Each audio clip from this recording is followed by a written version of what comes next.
আমার অনেক স্টুডেন্ট এবং আপনাদের কমেন্টে একটা প্রশ্ন বারবারই ঘুরে ফিরে আসে যে সেলফ কনফিডেন্স বাড়াবো কী করে, অর্থাৎ স্টেজে ভয় বা স্টেজের ভীতিটাকে কাটাবো কী করে। আমাকে আমার অনেক স্টুডেন্ট এই বিষয়ে মাঝে মধ্যেই প্রশ্ন করতে থাকে যে ম্যাম সবই তো ঠিক আছে, বহুদিন ধরে গান শিখছে, সবই ঠিক আছে, বাড়িতে যখন গান করছি ওকে ভালো করছি, কিন্তু যখন স্টেজে যাচ্ছি তখন ভয়ের কারণে পারফরমেন্স অনেক অনেক বেশি খারাপ হয়ে যাচ্ছে। তাহলে সেই জায়গা থেকে আমরা নিজেদেরকে কিভাবে ম্যানেজ করব। তাহলে চলুন আজকে সেই বিষয় নিয়ে একটু আলোচনা করি। আশা করি একটি গঠনমূলক আলোচনা, যেটা প্রত্যেকেরই ভালো লাগবে। তাহলে চলুন দেরি না করে শুরু করি আজকে আলোচনা। নমস্কার, আমি বাবলি বিশ্বাস আর আপনাদের স্বাগত আমার চ্যানেলে। তবে ক্লাসে যাওয়ার আগে বলি, যারা আমার অনলাইন এবং অফলাইন ক্লাসের সঙ্গে যুক্ত হতে চান তারা এই মুহূর্তে যে নাম্বার দেখতে পাচ্ছেন সেই নাম্বারে কল করে নিয়ে ক্লাসের ডিটেলস জেনে নিতে পারেন। এছাড়া এটি হোয়াটসঅ্যাপ নাম্বার, এই নাম্বারে নিজেদের নাম, বয়স এবং স্কেল জানিয়ে অ্যাজ এ স্টুডেন্ট নিজেদেরকে এন্ট্রি করতে পারেন। যথাসময় আমার সহকারী আপনাদের সঙ্গে যোগাযোগ করে নেবেন। তো প্রশ্ন যখন স্টেজ ফিয়ার বা সেলফ কনফিডেন্সের অভাব, এই কথা দুটো যখন আসে, তো সবার আগে যেটা মাথায় আসে সেটা হচ্ছে যে এটা কি শুধু বিশেষ বিশেষ কারো কারো ক্ষেত্রে, মানে ভয় লাগে বা ভয় লাগে না, এটা কি বিশেষ কোনো শ্রেণীর ক্ষেত্রে, যে না এক শ্রেণীর ভয় লাগছে এক শ্রেণীর একদমই ভয় লাগছে না, যারা খুব প্রফেশনাল সিঙ্গার তাদের কোনো ভয়ই লাগে না। তো জিনিসটাকে যদি খুব ভালো করে বিচার বিশ্লেষণ করা যায় তাহলে এইটুকুনি বলি যে ভয় ঠিক বলবো না, তবে চিন্তা বা একটা ভালো পারফরমেন্স দেওয়ার প্রেশার কিন্তু প্রত্যেকের থাকে। এটা কেউ অস্বীকার করতে পারবে না যে কোনো বড় প্রফেশনাল সিঙ্গার যারা স্টেজ করছেন, যারা বহু দিন ধরে বহু স্টেজ করেছেন, তাদেরও কিন্তু প্রথমবার স্টেজে উঠতে গিয়ে অনেকটাই মেন্টাল প্রেশারের মধ্যে থাকেন যে তার পারফরমেন্স কেমন হবে। আর যখন প্রফেশনাল সিঙ্গারদের মানে এই ওয়ার্ডটা আসছে, তখন তার সাথে একটা পারিশ্রমিকের টাকা যখন আসে, তখন তার সাথে দায়িত্বও কিন্তু অনেকটা আসে। তো সেক্ষেত্রে অবশ্য অনেক বেশি প্রেশার কিন্তু সেই সমস্ত শিল্পীদের কিন্তু নিতে হয়, এবং তার মধ্যে দিয়েও তারা ভালো পারফরমেন্স কিভাবে করেন আজকে আমি সেই বিষয় নিয়ে কিন্তু আলোকপাত করার চেষ্টা করছি। দীর্ঘদিন ধরে স্টেজে বহু পারফরমেন্স করার অভিজ্ঞতা থেকে বলছি, আমার মনে হয়, এটা একান্তই অবশ্যই আমার ধারণা, যে আমার মনে হয় যে দু ধরনের থট প্রসেস সেরকম চলতে পারে। অর্থাৎ একটা হচ্ছে চিন্তা করা আর আরেকটা হচ্ছে দুশ্চিন্তা করা। চিন্তা করার মধ্যে অনেকটা পজিটিভ ভাইবস থাকে, কেমন কি আমি অনুষ্ঠানটা কেমন গাইবো, আমাকে ভালো করতে হবে, আমি নিশ্চয়ই পারবো, আমার নিজের তৈরি ঠিক আছে, অর্থাৎ সব দিক দিয়ে একটা পজিটিভিটি কাজ করে। সেটাও কিন্তু একটা চিন্তা, সেটাও কিন্তু একটা প্রেশার, যে মুহূর্তে আপনার মনে চলছে। সেই জায়গা থেকে যেটা আসে সেটা হচ্ছে সাবধানতা। কারণ অবশ্যই আমার কোনো ভয় লাগছে না, আমি কোনো রকমভাবে চিন্তাভাবনা করছি না, আমি কোনোভাবে চিন্তাভাবনা ছাড়াই কোনো কাজ করতে শুরু করলাম, সেটা গানের পারফরমেন্সের ক্ষেত্রে, যে কোনো পারফরমেন্সের ক্ষেত্রে, যে কোনো জায়গায়, তাহলে কিন্তু অবশ্যই আপনার ভুল হওয়ার সম্ভাবনাটাও কিন্তু বাড়ে। তাই সুতরাং এই চিন্তাভাবনাটার একটা পজিটিভ দিক আছে, অর্থাৎ আপনাকে সাবধানই করছে। তো আমার মনে হয় এক্ষেত্রে আপনার আস্তে আস্তে নিজেকে স্টেজের সাথে অ্যাডজাস্ট করতে আপনাকে হেল্প করে, এবং এই সাবধানতা আপনাকে অনেক রকম দুর্ঘটনার হাত থেকে বাঁচায়। অর্থাৎ অ্যাক্সিডেন্টাল যে কোনো ধরনের কাজ, যেমন ধরুন স্কেল মিস হয়ে যাওয়া, বা মিউজিক পার্ট ভুলে যাওয়া, বা গানের লিরিক্স ভুলে যাওয়া, বা যে কোনো জায়গায় গানের কঠিন যে কাজ, সেই জায়গাগুলো মনোসংযোগভাবে ঠিকভাবে করতে না পারার যে বিষয়গুলো, এইগুলো ঘটে না, কারণ আপনি অনেক বেশি ফোকাসড থাকেন। তো এটা হচ্ছে চিন্তা করা। আর একটা হচ্ছে দুশ্চিন্তা করা, অর্থাৎ আপনি টেনশন করছেন, এবং টেনশন করতে গিয়ে আপনি এমন এমন জিনিসগুলো ভাবছেন যেটা আপনার হাতে নেই। আমার গান দর্শকের ভালো লাগবে তো, আমি ভালো পারফরমেন্স করতে যদি না পারি তাহলে কি হবে, এই সমস্ত চিন্তাভাবনার উপর আপনার কিন্তু কোনো হাত নেই। সুতরাং এই চিন্তা করে আপনি যেটা করছেন, আপনার নার্ভকে অতিরিক্ত উত্তেজিত করে ফেলছেন, ফলে যে জায়গাগুলোতে আপনার ফোকাস করার কাজ ছিল সেই জায়গায় কিন্তু আপনি ফোকাস করতে পারছেন না। সুতরাং এই চিন্তা এবং দুশ্চিন্তা, এই দুটোকে আগে আলাদা করতে শিখুন। চিন্তার যে পজিটিভ দিক সেটা তো আমি আলোচনা করেই দিলাম, এই বিষয় নিয়ে আর ডিটেলে বলছি না। এবার আসছি বেশিরভাগ ক্ষেত্রে যে দুশ্চিন্তাটা হয়, যেখান থেকে ফিয়ার বা টেনশন বা একটা চাপের সৃষ্টি হয়, মানসিক চাপের সৃষ্টি হয়, যেখান থেকে কিন্তু আমাদের পারফরমেন্স খারাপ হয়ে যায়।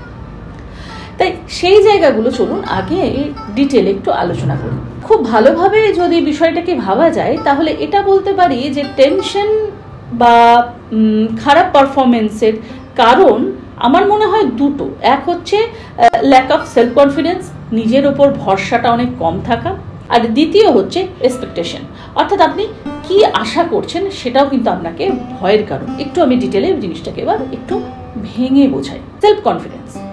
সেলফ কনফিডেন্সের অভাব তখনই আসে যখন ল্যাক অফ প্র্যাকটিস হয়, অর্থাৎ আপনি ঠিক মতন প্র্যাকটিস করছেন না। আপনি জানেন যে পারফরমেন্সটা আপনি দিতে চাইছেন, সেই পারফরমেন্সের যেসব জায়গা রয়েছে, আমি সঙ্গীতের বিষয়ে একটু আধটু জানি, আমি সঙ্গীত নিয়েই বলছি, গান নিয়েই বলছি, যে গানের যে পার্টগুলো রয়েছে হয়তো দেখা যাচ্ছে আপনার প্রপারভাবে লিরিক্সটা মুখস্থ নেই, এটা আপনি নিজেও জানেন, সত্যটা আপনি খাটেননি সেই লিরিক্সটা মুখস্থ করার পেছনে। হয়তো দেখা যায় সেই পারফরমেন্সের ক্ষেত্রে স্টেজে লিরিক্সটা প্রপারভাবে দেখার একটা টেনশন আপনার মধ্যে কাজ করছে, কারণ স্টেজে আলোকসজ্জা থাকে, লাইটিং থাকে, সেক্ষেত্রে প্রপারভাবে নোটেশন বা গানটার হয়তো লিরিক্সটা দেখতে না পারার একটা টেনশন আপনার মধ্যে কাজ করছে, কারণ কি আপনার ভালো করে লিরিক্সটা মুখস্থ নেই। বা হয়তো সেই গানের কোনো একটি জায়গায় যেটি আপনি জানছেন যে আমাকে অনেকখানি কাজের জায়গা রয়েছে, আমি জানি যে এই জায়গাটা আমার সুর মিস হয়, আমার ভালো করে প্রিপারেশন নেই, তো আপনি জানেন যে আপনার এই জায়গাটা মিস হয়ে যাবে। তো সেক্ষেত্রে কিন্তু আপনার অবশ্যই টেনশন হবে, এবং এই টেনশন আপনাকে কেউ সেখান থেকে মুক্তি দিতে পারবে না, কারণ আপনার কনফিডেন্স নিজের প্রতি নেই। কেন নেই? কারণ আপনি ভালোভাবে চর্চা করেন না, আপনি ভালোভাবে প্র্যাকটিসই করেন না। তাই যদি মনে হয় নিজের ওপর কনফিডেন্স তৈরি করতে হবে, তাহলে পারফরমেন্সের আগে কখনোই কিন্তু প্র্যাকটিসে অবহেলা করবেন না। খুব ভালোভাবে রিহার্সাল করাটা খুব প্রয়োজন। নানা কারণ ঘটতে পারে, যদি সেটা উইথ মিউজিশিয়ান হয় তাহলে অবশ্যই মিউজিশিয়ানদের সাথে একটা আই কন্ট্যাক্টের ব্যাপার থাকে, মিউজিশিয়ানদের সাথে একটা কমিউনিকেশনের ব্যাপার থাকে, যেটা অন স্টেজ অর্থাৎ রিহার্সালে আপনি যেটা করছেন সেটা হয়তো অন স্টেজে গিয়ে একটু গড়বড় হয়ে যেতে পারে, কারণ সেটা লাইভ চলছে। সাউন্ডের সমস্যা হতে পারে, যেটা হয়তো আপনি লাইভেই আপনি ফিল করবেন, কখনো আপনি সাউন্ড দিয়ে রিহার্সাল সব অনুষ্ঠানে আপনার পক্ষে করা হয়তো সম্ভব হবে না, তো সেক্ষেত্রেও আপনার সমস্যা হতে পারে। তো নানা কারণ হতে পারে, তাই নিজেকে এমনভাবে তৈরি করুন যে এই ধরনের সমস্যাগুলো যদি আসে আমি যেন সামলে নিতে পারি, অর্থাৎ আমার প্রিপারেশনের দিক থেকে যেন কোনো রকম ঘাটতি না থাকে। এই জিনিসটা কিন্তু অবশ্যই আপনাকে মাথায় রাখতে হবে। দ্বিতীয় যে পয়েন্টটা আসে সেটা হচ্ছে আশা। অবভিয়াসলি আমাদের প্রত্যেকের এটাই আশা থাকে যে আমার পারফরমেন্স প্রত্যেকের থেকে যেন আমি সুনাম পাই, আমার যেন পারফরমেন্স খুব ভালো হয়, দর্শক যেন বাহবা দেন, সাধুবাদ জানান, এটা প্রত্যেকের মনের আশা। এবং এই আশার জন্য আপনি কিছু অযাচিত চিন্তা ভাবনা মাথার মধ্যে ঢুকিয়ে ফেলেন। হ্যাঁ, তো সেই চিন্তা ভাবনা থেকে আপনাকে আগে দূরে থাকতে হবে, কারণ আপনি বাস্তবে সেই চিন্তা ভাবনাগুলো না করাই ভালো, যেটা আপনার হাতে নেই, যেটা আমি একটু আগে বললাম। কারণ কথাতে কথা বাড়ে, তাই সেই তর্কে যাওয়ার কোনো প্রয়োজন নেই, জাস্ট পোলাইটলি তাকে অ্যাভয়েড করুন, কারণ আপনি জানছেন যে আপনার পারফরমেন্স বিচার করার মতন ক্ষমতা কার আছে বা কার নেই, এই জিনিসটা চুজ করে নিন। এবং এই কথাগুলো কখনোই মনের মধ্যে প্রশ্রয় দেবেন না, এটা আপনাকে করতেই হবে, কারণ সব সময়ের জন্যই এটাই জগতের নিয়ম, এটাই সমাজের নিয়ম, যে সমাজ একটা সময় আপনি যেই কাজই করুন না কেন সেই কাজের ভালো এবং খারাপ দুটো আলোচনারই সম্মুখীন আপনাকে হতে হবে। তাই সেই যদি খারাপ আলোচনাগুলোকে ধরে যদি আপনি নিজের লাইফে এগোনোটাকে বন্ধ করে দেন, তাহলে তো আপনি কোনো দিনই সামনে এগোবেন না। আজ পর্যন্ত যত ভালো কাজ হয়েছে, যা কিছু নিয়ে মানুষ যখন এগোতে চায়, তার ভালো এবং খারাপ দুটো দিকেরই কিন্তু তাকে সম্মুখীন হতে হয়। তো তারাই কিন্তু এগোয় যারা এই বিষয়গুলোকে ইগনোর করে, যারা জানে যে কোনটার থেকে আমি শিক্ষা নেব এবং কোনটাকে আমি অ্যাভয়েড করব। তাই সূক্ষ্ম সীমা রেখাটা আপনাকেই কিন্তু ঠিক করতে হবে। এই সমস্ত জিনিসগুলো যদি আপনি আজকে এই যে যা আপনি আলোচনায় শুনলেন, এই সমস্ত কিছুকে নিয়ে এবার একটু নিজে ভাবুন, নিজেকে নিয়ে ভাব, এবং যে কোনো পারফরমেন্স দেওয়ার আগে নিজেকে নিজের সামনে দাঁড় করান, আয়নার সামনে দাঁড় করান, এবং নিজের কনফিডেন্স সম্বন্ধে, নিজের সম্বন্ধে একটু সজাগ হন। নিজেকে বলুন যে আপনি যেটা করতে চলেছেন সেটা আপনি পারবেন, সেটা আপনি নিঃসন্দেহে নিখুঁতভাবে করতে পারবেন। সেই পজিটিভিটিটা নিজের মধ্যে এনে যান স্টেজে, কোনো সমস্যা হবে না। আর যদি সমস্যা হয়েও যায়, কি যায় আসে, পরেরটা না হয় ভালো করে করবেন, এতেই কিন্তু জীবন থেমে থাকে না। তো চলুন আজকের আলোচনা এখানেই শেষ করি, আশা করছি আপনাদের ভালো লাগবে। পরবর্তী ভিডিও আপনারা কোন টপিকের উপর চান অবশ্যই আমাকে জানাবেন। যদি ভালো লাগে তাহলে অবশ্যই করবেন লাইক এবং সাবস্ক্রাইব, এবং আমার অন্যান্য চ্যানেলগুলোকে সাবস্ক্রাইব করার জন্য ডেসক্রিপশনে তার লিঙ্ক দেওয়া আছে।